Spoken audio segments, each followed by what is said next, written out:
നെടുമ്പാശ്ശേരി വിമാനത്താവളം എൻ്റെ നെഞ്ചിൻ്റെ പുറത്തുകൂടെ കൊണ്ടുവരൂ എന്ന് പറഞ്ഞ ആളാണ് എസ് ശർമ്മ. പിന്നെ അദ്ദേഹം മന്ത്രിയായി നെടുമ്പാശ്ശേരി വിമാനത്താവളം കൊണ്ടുവരാൻ ശക്തമായി ഇനി എന്തെല്ലാം പ്രശ്നമുണ്ടെങ്കിലും നെടുമ്പാശ്ശേരി വിമാനത്താവളം വന്നിരിക്കും എന്ന് പറഞ്ഞ ഒരു ഭരണാധികാരി ഇവിടെ ഉണ്ടായിരുന്നു, കെ കരുണാകരൻ. അവിടെ വയൽ നികത്തിയതിൻ്റെ ചില പ്രശ്നങ്ങളുണ്ട്. അത് വെള്ളപ്പൊക്കമൊക്കെ വന്ന് പ്രളയമൊക്കെ വന്നപ്പോൾ ചില പ്രശ്നങ്ങളുണ്ടായി. പക്ഷേ അത് നിർമ്മാണത്തിൻ്റെ ഒരു വിഷയവും ആ സ്ഥലം സെലക്ട് ചെയ്തതിലുള്ള ചില പ്രശ്നങ്ങളുണ്ട്. പക്ഷെ എന്തായാലും നെടുമ്പാശ്ശേരി വിമാനത്താവളം ലോകത്തിലെ ഏറ്റവും കൂടുതൽ സോളാർ ഉപയോഗിച്ച് പ്രവർത്തിക്കുന്ന ഒരു വിമാനത്താവളമാണ്. എന്തുകൊണ്ടും വിമാനത്താവളത്തിൻ്റെ പേര് Karunakaran memorial, K Karunakaran international airport of എന്നൊക്കെ പറഞ്ഞ്, അല്ലെങ്കിൽ നാഷണൽ എയർപോർട്ട് എന്നൊക്കെ പറഞ്ഞ് പേരിടേണ്ട സമയം ആയി. കരുണാകരൻ്റെ ഒരു കയ്യൊപ്പ് തന്നെയാണ്. വേറെ ആർക്കും അതിനകത്തൊരു അവകാശപ്പെടാനുമില്ല, ഒരു ഭരണാധികാരിക്കുമില്ല. വിഴിഞ്ഞത്തിന് ഉമ്മൻചാണ്ടിയുടെ കാര്യം പറയും പോലെ ഓരോ ഭരണാധികാരികൾക്ക് ഓരോ കാര്യങ്ങൾ പറഞ്ഞിട്ടുണ്ട്. ഇപ്പോൾ RCC തുടങ്ങുന്നത് കരുണാകരൻ്റെ പേരിടേണ്ടതാണ്. ശരിക്കും റീജിയണൽ ക്യാൻസർ സെൻ്ററിന് കരുണാകരനാണ് അത് തുടങ്ങിയിട്ടുള്ളത്. അതുപോലെ അച്യുതമേനോനാണ് പല സെൻ്ററുകളും കേരളത്തിൽ തുടങ്ങിയത്.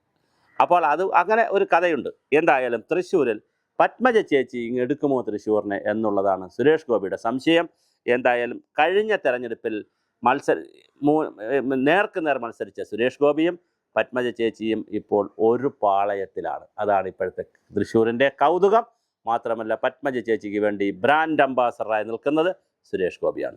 സുരേഷ് ഗോപി കഴിഞ്ഞ പ്രാവശ്യം 40,000 സംതിങ് വോട്ട് കഴിഞ്ഞ പ്രാവശ്യം അവിടെ പിടിച്ചു.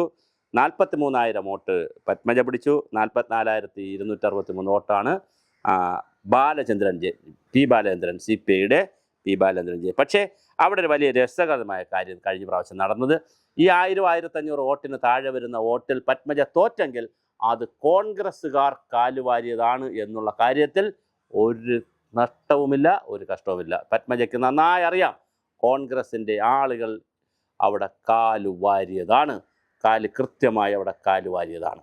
അവിടെ തൃശ്ശൂർ എന്ന് പറഞ്ഞാൽ വിശ്വനാഥൻ്റെയും എൻ രാമകൃഷ്ണൻ്റെയൊക്കെ വളരെ കോൺഗ്രസ്സിന് വലിയ മേൽക്കൈയുള്ള ഒരു പ്രദേശമാണ്. ഹിന്ദുക്കൾക്ക് വലിയ മേൽക്കൈയുള്ള സ്ഥലമാണ്. മുന്നോക്ക വിഭാഗ ഹിന്ദുക്കൾക്ക് വലിയ മേൽക്കൈയുള്ള സ്ഥലമാണ്. അവിടെ കോൺഗ്രസിൻ്റെ കുത്തക മണ്ഡലമാണ്. പിന്നെ കുറേ CPI ഉണ്ട്. CPMനൊന്നും വലിയ കാര്യങ്ങൾ ചെയ്യാൻ പറ്റുന്ന ഒരു ജില്ലയായിരുന്നില്ല.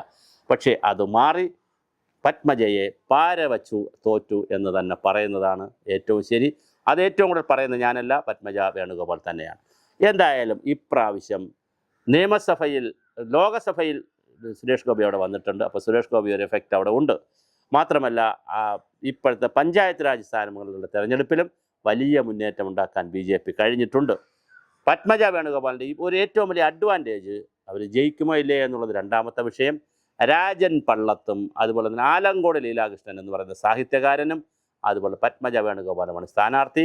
പത്മജ വേണുഗോപാൽ BJPക്ക് വേണ്ടി നിൽക്കുമ്പോൾ ആലങ്കോട് ലീലാകൃഷ്ണൻ എന്ന് പറയുന്ന യുവകലാ സാഹിത്യയുടെ സംസ്ഥാന പ്രസിഡൻ്റായിട്ടുള്ള കമ്മ്യൂണിസ്റ്റുകാരനായി തന്നെ അറിയപ്പെടുന്ന സാഹിത്യകാരനായിട്ടുള്ള ആലങ്കോട് ലീലാകൃഷ്ണനാണ് CPIക്ക് വേണ്ടി അവിടെ മത്സരിക്കുന്നത്. സുനിൽകുമാറൊക്കെ മാറി നിന്നിട്ട് ഇപ്രാവശ്യം ആലങ്കോട് ലീലാകൃഷ്ണനാണ് മത്സരിക്കുന്നത്. അതുപോലെ തന്നെ വളരെ പ്രധാനപ്പെട്ട ഒരു സ്ഥാനാർത്ഥിയായി രാജൻ പള്ളത്തുമുണ്ട്. അദ്ദേഹം അവിടെ അറിയപ്പെടുന്ന കോൺഗ്രസിൻ്റെ നേതാവാണ്. ഈ 3 പേര് നിൽക്കുമ്പോൾ ഇന്ന് ആൻറ്റി ഇൻകംബൻസിൻ്റെ എല്ലാ ബലവും കിട്ടുകയാണെങ്കിൽ രാജൻ പള്ളത്ത് ജയിക്കും.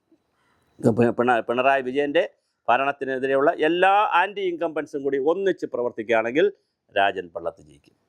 അതേസമയം ഒരു പ്രാവശ്യം അവിടെ നിന്ന് തോറ്റയാളല്ലേ എന്നുള്ള സിമ്പതിയും BJPക്കാരും സംഘപരിവാറുമെല്ലാം ഒന്നിച്ച് നിൽക്കുകയും കഴിഞ്ഞ പ്രാവശ്യം കോൺഗ്രസ്സിലായിരുന്നപ്പോൾ പാരവെച്ചെങ്കിലും അല്ലാത്തൊരു വിഭാഗത്തിൻ്റെ വോട്ട് കൂടി പിടിക്കാൻ പറ്റിയാൽ വനിത എന്നുള്ള നിലയിൽ പത്മജ വേണുഗോപാലിന് കയറിപ്പറ്റാൻ പറ്റും. അതേസമയം ആലങ്കോട് ലീലാകൃഷ്ണൻ്റെ സാധ്യത, അദ്ദേഹം സാഹിത്യകാരനാണ്. സ്വാഭാവികമായിട്ട് സാഹിത്യ രംഗത്തുള്ളവരും സാംസ്കാരിക രംഗത്തുള്ളവരുടെയും ഒരു വലിയ പിന്തുണ അദ്ദേഹത്തിന് കിട്ടാൻ സാധ്യതയുണ്ട്. ആ പിന്തുണയിൽ അദ്ദേഹം ജയിക്കുമോ? എന്തായാലും 3 കൂട്ടർക്കും സാധ്യതയുള്ള രീതിയിലേക്കാണ് തൃശ്ശൂർ മണ്ഡലം മാറിക്കൊണ്ടിരിക്കുന്നത്. കാരണം അവിടെ CPI ജയിച്ചിട്ടുണ്ട്, കോൺഗ്രസ് മുൻപ് ജയിച്ചിട്ടുണ്ട്. തേറമ്പിൽ രാമകൃഷ്ണനൊക്കെ മുമ്പ് സ്പീക്കറൊക്കെ ആയിരുന്നു. തേറമ്പിൽ രാമകൃഷ്ണൻ്റെയൊക്കെ നാടാണ്. തേറമ്പിൽ രാമകൃഷ്ണനൊക്കെ സ്ഥിരമായി ജയിക്കുന്ന ആളാണ് അവിടെ. അങ്ങനെ വലിയ ഒരു പ്രദേശമാണ് അവിടെ. അതുകൊണ്ട് തന്നെ തൃശ്ശൂർ മണ്ഡലത്തെ നമുക്ക് എഴുതിത്തള്ളാൻ കഴിയില്ല. 3 മുന്നണികൾക്കും ഒരുപോലെ സാധ്യതയുള്ള ഒരു മണ്ഡലമായി തൃശ്ശൂർ മാറിക്കഴിഞ്ഞു. ഒരുപക്ഷെ എനിക്ക് തോന്നുന്നു നേമം പോലുള്ള സ്ഥലങ്ങൾ, അതുപോലെ തന്നെ വട്ടിയൂർക്കാവ്, നേമം, കഴക്കൂട്ടം, ഇങ്ങനെ 3-4 സ്ഥലങ്ങൾ ഒഴിച്ചാൽ പിന്നെ മഞ്ചേശ്വരം, ഇങ്ങനെ മഞ്ചേശ്വരത്ത് പക്ഷേ 3 മുന്നണിക്കും വലിയ സാധ്യതയുള്ളതല്ല. BJP ആണോ അവിടെ UDF ആണോ എന്നുള്ള ചോദ്യമേ മഞ്ചേശ്വരത്തുള്ളൂ.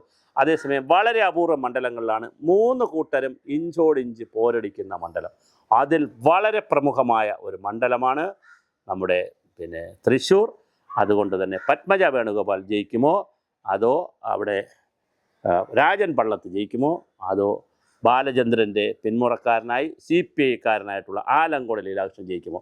1000-1500 വോട്ടിനകത്തുള്ള കളിയേ ഉള്ളൂ അവിടെ. അതുകൊണ്ട് തന്നെ 40,000-ഓളം വോട്ട് പിടിച്ച സുരേഷ് ഗോപി അന്നൊരു 2000-3000 വോട്ട് കൂടെ പിടിച്ചെങ്കിൽ സുരേഷ് ഗോപി ജയിക്കുമായിരുന്നു. ആ സുരേഷ് ഗോപി പിടിച്ചിട്ടുള്ള വോട്ടുകളും പത്മജയ്ക്ക് വ്യക്തിപരമായി പിടിക്കാൻ കഴിയുന്ന വോട്ടുകളും വനിത എന്നുള്ള നിലയിൽ പിടിക്കാൻ പറ്റുന്ന വോട്ടുകളും ആൻറ്റി ഇൻകംബൻസിൻ്റെ ഒരു വിഭാഗം, ഭരണവിരുദ്ധതയുടെ ഒരു വിഭാഗ വോട്ട് കൂടി കൊണ്ടുപോകാൻ പറ്റിയാൽ തീർച്ചയായും പത്മജ വേണുഗോപാൽ നിയമസഭ കാണും. കഴിഞ്ഞ 2 പ്രാവശ്യം മത്സരിച്ചിട്ടും തോറ്റുപോയിട്ടുള്ള 2 പ്രാവശ്യം നിയമസഭാ തെരഞ്ഞെടുപ്പിൽ മത്സരിച്ച ആളാണ്. തോറ്റുപോയിട്ടുള്ള പത്മജ വേണുഗോപാൽ വീണ്ടും ജയിച്ച് കയറുമോ എന്നൊരു ചോദ്യം വളരെ പ്രസക്തമാണ്. തിരുവനന്തപുരം വട്ടിയൂർക്കാവ് മണ്ഡലത്തിൽ പത്മജയുടെ പേര് കേട്ടതാണ്. പക്ഷേ സഹോദരനായിട്ടുള്ള K മുരളീധരൻ മത്സരിക്കുന്നത് കൊണ്ട് അവിടെ വന്നില്ല. അല്ലെങ്കിൽ തിരുവനന്തപുരത്തും പത്മജയുടെ പേര് കേട്ടതാണ്. പക്ഷേ അത് മറ്റൊരു വനിതയാണ്, ശ്രീലേഖ IPS ആണ് അവിടെ മത്സരിക്കുന്നത്. എന്തായാലും തൃശ്ശൂർ മണ്ഡലം ഞാൻ ഈ പറഞ്ഞതുപോലെ വളരെ കൃത്യമായി നടക്കുന്ന ഒരു തിരഞ്ഞെടുപ്പ് പ്രദേശമാണ്. അവിടെ ഈ വളരെ കൃത്യമായി തൃശ്ശൂർ മുനിസിപ്പൽ കോർപ്പറേഷൻ്റെ കുറേ സ്ഥലങ്ങളുണ്ട്. ഒല്ലൂക്കര പഞ്ചായത്തുണ്ട്. LDF-ഉം UDF-ഉം മാറി മാറി ഭരിച്ചിരിക്കുന്ന പഞ്ചായത്താണ്. നടത്തറ പഞ്ചായത്തുണ്ട്. അവിടെയും LDF-ഉം UDF-ഉം വളരെ ശക്തമായിട്ട് നിൽക്കുന്ന ഒരു മണ്ഡലമാണ്. അപ്പോൾ തീർച്ചയായിട്ടും വളരെ കൃത്യമായി പത്മജ വേണുഗോപാലിന് നല്ല മത്സരം കാഴ്ചവെക്കാൻ കഴിയുന്ന ഒരു പ്രദേശമാണ്. സുരേഷ് ഗോപി എഫക്റ്റ് കൂടി, കേന്ദ്രമന്ത്രിയാണ് അദ്ദേഹം, അവിടുത്തെ MP ആണ്. സുരേഷ് ഗോപി എഫക്റ്റ് കൂടി വന്നാൽ തീർച്ചയായിട്ടും പത്മജയ്ക്ക് ജയിച്ച് കയറാം. സാഹിത്യത്തിൻ്റെയും സംസ്കാരത്തിൻ്റെയും ഇപ്പോൾ CPM അല്ലല്ലോ, ഭരണവിരുദ്ധ വികാരം ഉണ്ടെങ്കിലും CPI-യുടെ കാൻഡിഡേറ്റ് ആയതുകൊണ്ടും സാഹിത്യ സാംസ്കാരിക രംഗങ്ങളിലുള്ളൊരു കാൻഡിഡേറ്റ് ആയതുകൊണ്ടും ആലങ്കോട് ലീലാകൃഷ്ണനെയും നമുക്ക് എഴുതി തള്ളാൻ കഴിയത്തില്ല. എന്നാൽ കോൺഗ്രസ്സിന് അനുകൂലമായൊരു ട്രെൻഡ് കേരളത്തിലാകെ നിൽക്കുന്നത് കൊണ്ടും ഈ കഴിഞ്ഞ പഞ്ചായത്ത് രാജ് തെരഞ്ഞെടുപ്പിൽ കോൺഗ്രസ്സിന് അനുകൂലമായ വലിയ ട്രെൻഡ് തൃശ്ശൂർ ജില്ല കാണിച്ചത് കൊണ്ടും തീർച്ചയായിട്ടും രാജൻ പള്ളത്തിനെയും നമുക്ക് എഴുതി കളയാൻ കഴിയില്ല. അപ്പോൾ മനോഹരമായ മത്സരമാണ് അവിടെ, അതിശക്തമായ ഒരു ത്രികോണ മത്സരമാണ് നടക്കുന്നത്. മത്സരത്തിൻ്റെ പ്രചരണ കാര്യത്തിൽ 3 കൂട്ടരും പിന്നിലല്ല.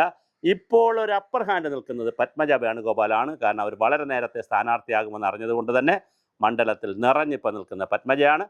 ആലങ്കോട് ലീലാകൃഷ്ണൻ കൂടെയുണ്ട്. പക്ഷേ ഇന്ന് മുതൽ രാജൻ പള്ളത്തും അതിനകത്തേക്ക് എത്താൻ സാധ്യതയുണ്ട്. അപ്പോൾ 3 പേരിൽ ആരാണ് മാറി മാറി UDF-ഉം LDF-ഉം വന്നിട്ടുള്ള മണ്ഡലം? സുരേഷ് ഗോപിയിലൂടെ BJP പാർലമെൻറ്റ് മണ്ഡലത്തിൽ BJP-ക്ക് പോയ മണ്ഡലം ആദ്യമായി തൃശ്ശൂരിൽ ഒരു BJP MLA-യെ കൊടുക്കുമോ, അത് പത്മജ വേണുഗോപാൽ ആകുമോ എന്നുള്ളതാണ് തൃശ്ശൂർ നൽകുന്ന രാഷ്ട്രീയ കൗതുകം.